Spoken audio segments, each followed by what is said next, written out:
Hello, welcome to another episode of Whiskey and Wealth Wednesday.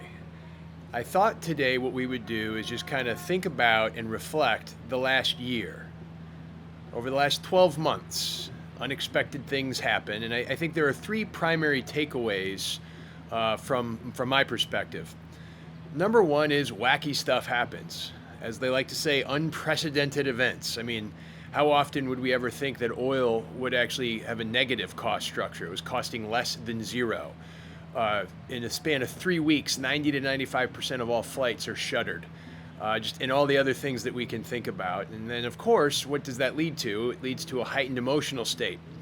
And as we've talked about before, that heightened emotional state can, in fact, lead to maybe some poor decisions that are made based on that emotional perspective. I mean, even Warren Buffett, by example, who for years said I would never invest in airplane stocks, by the end of 2019 had a portfolio of about 4 billion of the top 4 airlines, decided to sell off, and of course now a year later those are up about 100%.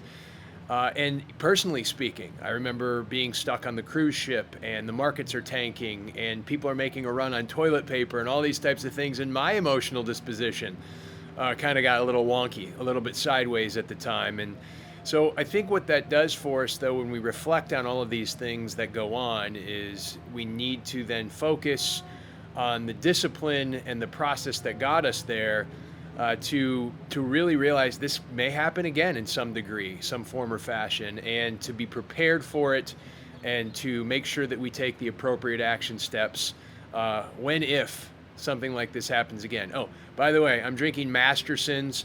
It is a 10-year straight rye, which frankly is probably better in a cocktail.